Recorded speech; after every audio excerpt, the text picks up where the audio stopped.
Hey, this is Mike from Hyperspace Props, and today I'm going to be working on a sound glove. I'll be doing a forearm mount, which is the most popular version. Usually we do three main versions: a glove mount, where all of the electronics are mounted just at the bottom and back of the glove, and then a custom option, which allows people to have the buttons on their hand ready to push, but then run the electronics maybe up to their bicep, hide it behind the chest plate, or put it on a belt. So it allows for some more customizability. Everybody's costumes are a little bit different, and so we want to make it as convenient as possible for people to add really cool sound effects to their costume. Each sound glove has 16 sounds, and as you push the buttons, it cycles through each of those sounds. So each button will have 4 sounds. So tools for the build, I'll be using a pair of flush cutters, a Phillips screwdriver, and I'm using a Phillips size 1, which is also a 3mm bit, a Sharpie for writing on the buttons, and a lighter for heating up the shrink wrap tubing. So first, we will prep the soundboard. If we look at the soundboard, we've got 4 slots for buttons. We've got the audio out port, a spot for the power, and a USB micro input for adding the sound effects. So for prepping the board, I'm gonna add a bit of hot glue in between where the speaker and the button bricks go, and then also on the micro USB port, because those are the parts that tend to break off if people are pulling out the cables weirdly, or they're coming out at an odd angle. So I just reinforce that since I don't want people's soundboards to break. Second step is I'll be adding the battery bank. This battery bank is 3 AAAs and has an on-off button. So when you're done, you can just switch it right off. It does use very little power. 3 AAA batteries should last you a really long time, actually. It only ever powers on when you first press the first button, and then it'll stay on for a little while. And then it'll automatically turn off if you're not using it for a while. So you don't necessarily have to use the on-off switch, but it just makes it easy. That way, if you store it and it gets bumped, you know that it's not gonna just wear down your batteries. So first thing I will do is add the positive and negative. So positive is on the left side, tighten the block down, and then negative on the right, tighten the block down. With all the connections, I reinforce them with hot glue because people are always pulling them out, especially when I do sound gloves for Wookiees. A lot of times wires will get caught on hair, or if for Mandalorians on their arm bracers, the wires can get caught, or kids just pull them apart. So cool down the hot glue for a second. And that's the main board assembly done. So now we will go in and add the 4 buttons to the soundboard. For our forearm mount, we use 12-inch leads on a momentary switch. So a momentary switch means that we push it and it plays the sound, and pushing it once will activate it once. It's not like an on-off switch where you would push it once for on and a second for off.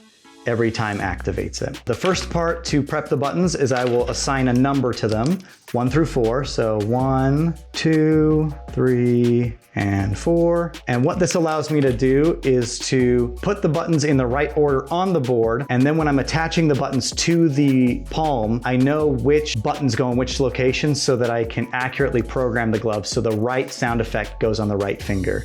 For example, when I do gloves for Jawas, the most important sound you need is Wootini!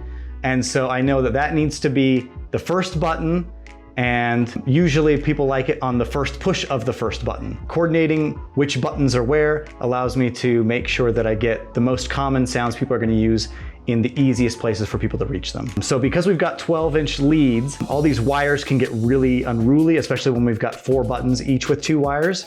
So I add 4 pieces of shrink wrap tubing, and the shrink wrap tubing is a 6mm shrink wrap, and that works just perfectly to where it holds it really nicely, but it doesn't shrink too much to where you can't ever remove it and change it. The other little trick that I've noticed is that these wires have really, really long leads, and I found that if I just screw them straight into the block with the really long leads, then with all of the moving around, they'll kind of snap off and the gloves won't last as long. So usually what I'll end up doing is going through with my flush cutters and just trimming about 1 millimeter off, so they're just a little bit smaller.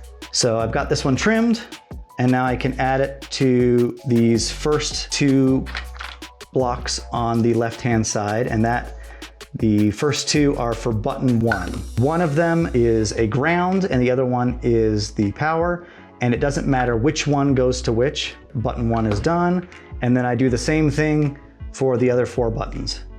So first I will trim the leads slightly, and then I will go ahead and feed it through the little 4 pieces of shrink wrap, and then add it to the next 2 slots on the board. You want to make sure you get them really tight so that they don't work themselves loose. What I do when I'm doing a glove mount, for example, is I will just use the exact same buttons but have shorter leads. And then for custom gloves, I will use these 12-inch leads still and then solder some additional wire onto it. So I think I've done up to 5 feet. So that would be the 1-inch lead and then 4 feet of additional wire so that someone could run it all the way to a specific belt pouch I believe they had. So there is button 3 done, and now for button 4. When I first started doing these, I didn't do half as many steps, like adding all the extra hot glue or trimming the leads. Since I've been doing this for a number of years, I've had so many people come back to me and say, hey, you know, I think if you just did this, or maybe added some hot glue, or, you know, I keep having this problem where this wire keeps popping out. And then I just kind of brainstorm or work with them and figure out a solution that works really well for them, and then that I can reproduce in the future. So I've got all 4 of the buttons added, and then what I'll do is I will add a little bead of hot glue right along where the buttons enter the block. Again, just for some extra reinforcement. This connection right here is probably the connection that gets the most wear and tear, and so it's most likely to suffer damage. The convenient thing though about shrink wrapping them all together is that it helps give them extra strength because they're all kind of pulling together when they are pulled. One of the newer additions I made to this glove was to add a custom case for it. So this case just snaps on. It can even be hot glued down if I wanted to, but it's usually pretty sturdy if I just clip it into place. And that gives you access to the audio port, as well as the USB and all of the blocks. And then if you ever need to do repair, it can just clip right off, and then you can make any kind of repairs. So now I'll go through and I'll use my lighter and hit the heat shrink a little bit, just to cinch down the connection between the heat shrink and the wires. And I just space it out a little bit so it keeps the wires all connected together, so they're less likely to snag on things. So this is the electronics for the entire glove done. A lot of times what I would do at this stage is use the micro USB cable to plug it into my computer, add the audio for the person, whatever custom audio they've provided, or some sound effects that I have on file like Jawa or Wookiee are some of the most popular ones. But since I'm not doing that right now, I'll show you at the end that it's all done. Right now we'll go ahead and add it to the glove. So the first part is I will add it to the forearm mount section. This will be about 12 inches away from the palm, and you'll just wear it on your arm, and this is where the board, and then on the back the battery bank will be glued to. I use hot glue because it's a really strong bond, but it's not too strong to where if it wears off or if you have issues and need to take it off and repair it, then it's quite easy to take off. So I just go ahead, apply a little bit of pressure. I specifically do this on a silicone mat because the underside of the board has all of the soldering, the leftover pegs from all the bricks, and the silicone allows those pegs to kind of sink down, and I get a better attachment between the glove and the board with the glue because of that. So I just add some pressure firmly, and then we're ready to add the battery bank on. It'll be kind of hard to see because this is a clear acrylic, but I modeled and laser cut a little stencil, and this kind of matches my hand profile. And I use this so that I don't have to burn my hands constantly. When I first started making these, I would just like burn my hand, and that wasn't very fun. So then I upgraded to cardboard, and then finally I upgraded to acrylic. I use this also as a little spacer when I'm attaching the battery bank so that I'm not gluing the two sides of the armband together and having to pry them apart. Go ahead, add some hot glue to the battery bank. And the nice thing is that I don't have to be super precise with the glue because hot glue is really forgiving. Sometimes if I'm in a hurry, then what I'll do is once I've got it at this point, then I'll grab a can of compressed air, hold it upside down, and use the cooling effects of the compressed air to quickly harden the hot glue. Usually I'm lazy and I just blow on it for a second. And then we should be good. So that's the armband done. That'll be worn down here. And now we will do the glove. So I just feed this right in between my hand and the glove so that I'm just gluing the buttons straight onto this acrylic surface where it won't stick, but I can get a lot of really nice pressure to it. And now this is where all of my button numbering really comes in handy. If you look at the buttons, there's little holes, and what I aim to do is add enough hot glue to where I get hot glue coming out of those holes, and it makes kind of like a faux hot glue rivet. And so it adds a little bit of extra stability to the hot glue connection. So I'll just add a quick bead of hot glue, then position everything right, and then I'll just hold it right here.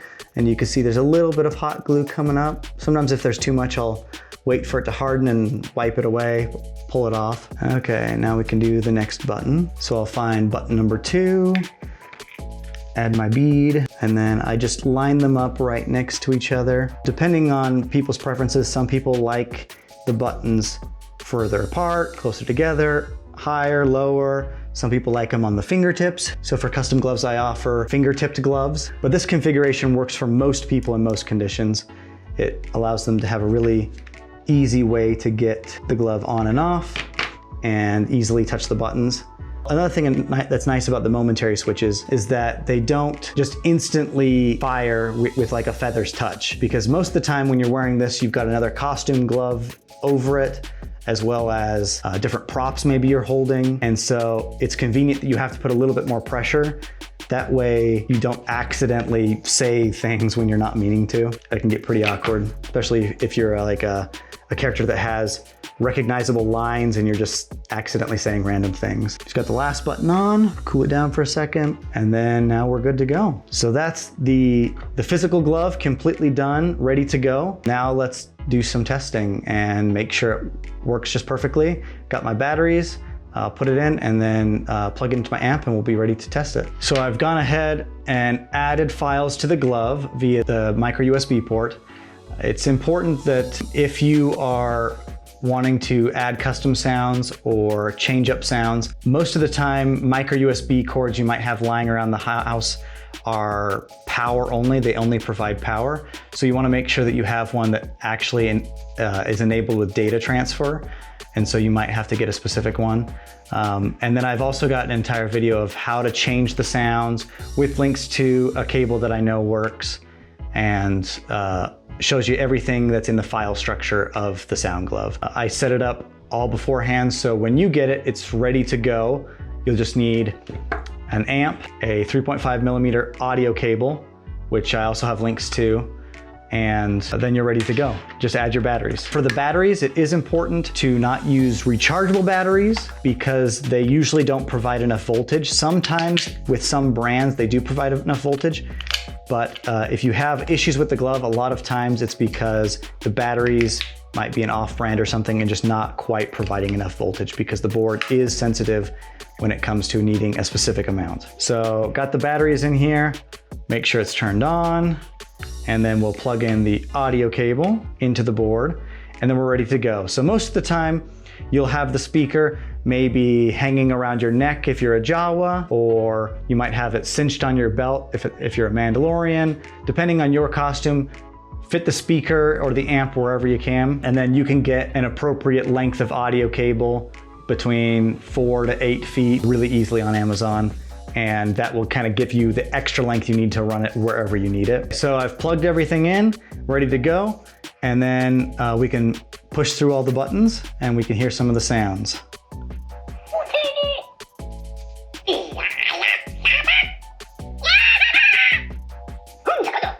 So like I said at the beginning, each button has 4 sounds in it. So if I want to play the same sound, I can click the same button, but I can cycle through that button. If I want to play that same sound again, I can click it 4 times. 1, 2, 3, 4. Or push it twice. 3rd time. It'll cycle through all of them. It takes a little bit of getting used to remember, okay, I want to say this sound or use this sound effect, then I need to push button 3 twice. It doesn't actually take too long. Once you've played around with it a few times, then you kind of get a muscle memory of how it works, and then you're good to go. I have quite a few friends that use this for every one of their costumes, and they just memorize all the lines, and they can kind of say whatever they want exactly when they want to say it. And it's really impressive when you've got the actual sound effects from the movies, from the TV shows, from the video games, coming right out of the character's mouth, as it were. The only other thing that I will say, I get a question a lot about the glove, is if it's Bluetooth capable. So this board doesn't have Bluetooth built in, but on Amazon you can buy a Bluetooth to audio cable converter. And so you just buy that converter, plug it in through their audio cable into the board, and then that adds the Bluetooth capability. So then you can Bluetooth to a Bluetooth speaker. I know a lot of like stormtroopers, clone troopers, Vaders, anybody with a helmet will have maybe a Bluetooth speaker mounted in their helmet. And as they push the buttons, then the sound will come out of their helmet, which is more of a enhanced effect. Makes you really feel like you're with the actual character. Thanks for watching. If you have any questions about how I do this glove or how we do any of the stuff at Hyperspace Props, let me know. Thanks.